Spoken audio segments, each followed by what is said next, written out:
Good morning, kindergarten friends. Today we are going to be solving addition word problems within 10.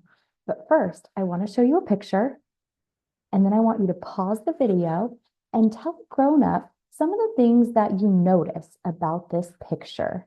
And then unpause the video when you're done and come back to see what Mrs. Tanzillo notices about the picture. Okay, so one of the first things I notice about this picture is that there are one, two, three, four ducklings. Four ducklings. And ducklings are just baby ducks. And then there's also one mama duck. So one mom duck. And I know that if I add those together or join those ducks together, I'm going to get a total of five ducks. And this is how I know. One, two, three, four, five. So if I joined my four ducks and my one duck together, join them together, I have one, two, three, four, and five. So I see a total of five ducks in the pond. Okay, so let's go over some vocabulary that we need to know in order to solve addition word problems. Some of these are review.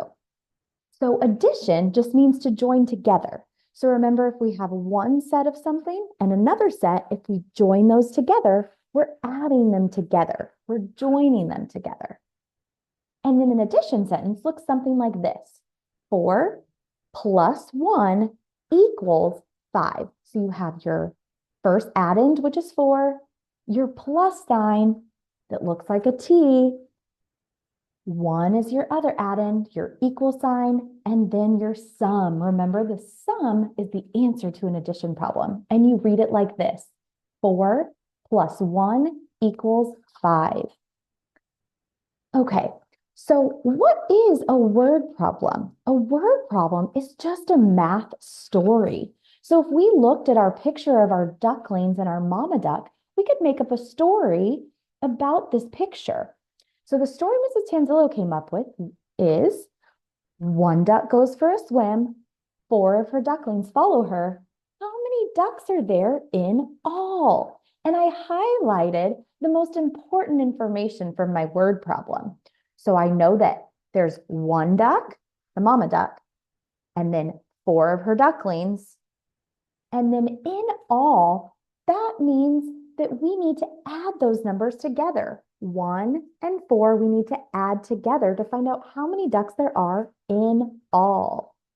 So some other words that we might see in addition word problems that signal us or tell us that we need to add are all together. So how many ducks were there all together? Another word, in all. So how many ducks were there in all? And then finally, we might see the word total. How many total ducks were there? There were 5 total ducks.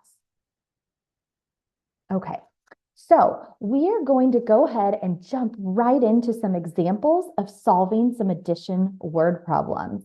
And we're going to go over some strategies that we can use to help us solve our problems. So here our problem says, Sam picked 3 apples. How many apples? 3 apples. And 2 oranges off the trees. How many oranges? 2 oranges. How many pieces of fruit does Sam have all together?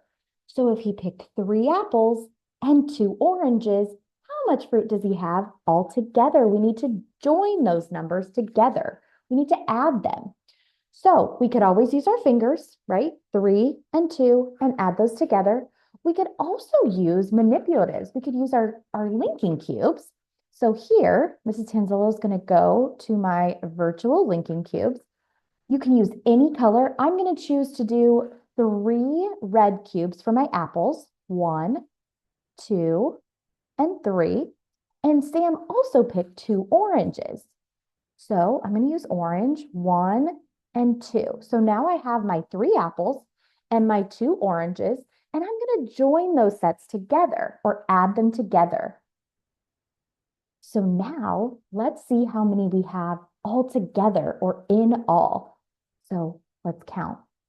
1, 2, 3, 4, and 5. So let me go back to my screen. We should have some addition sentence for this story problem or this math problem, okay? This word problem. So I want you to pause the video and I want you to tell your grown-up an addition sentence that goes with our story problem. So you should say something like this: blank plus blank equals blank. Unpause the video and see if you got the right answer. Okay, boys and girls, you should have gotten 3 plus 2 equals 5. So we know that Sam picked 5 total pieces of fruit. Okay, let's try another problem. Here it says Dwayne has 5 red marbles. Sarah has 2 blue marbles. How many marbles do they have in all? So Dwayne has 5 red marbles. How many red marbles? 5. I'm going to draw a picture. That's another strategy we can use for solving addition word problems. So if Dwayne has 5 red marbles, I'm going to draw circles for my marbles. 1, 2, 3, 4, and 5. So we could draw 5 red marbles, and Sarah has 2 blue marbles. How many blue marbles? 2 blue marbles. So let me draw Sarah's marbles. 1, 2. And how many marbles do they have in all? In all, boys and girls, remember that tells us that we need to add those numbers together. So let's add them together. Are you ready? Count with me. 1, 2, 3, 4, 5, 6, 7. So Dwayne and Sarah have 7 marbles in all. Another strategy that I could use after drawing my picture is I could say, well, I know that Dwayne has 5 and I just drew 5 marbles. Put the number 5 in my head. So my number 5 is in my head, and then I'm going to count on my blue marbles. So 5, and then I have 2 blue marbles. So 5 in my head, 6, 7. And that gives us a total of 7. So tell a grown-up, what is our addition problem for this word problem? You should have said 5 plus 2 equals 7. So there you have it, boys and girls. We are done with our addition word problem lesson today. I have assigned you a few problems to practice on Prodigy. I hope you all have a wonderful day. Bye.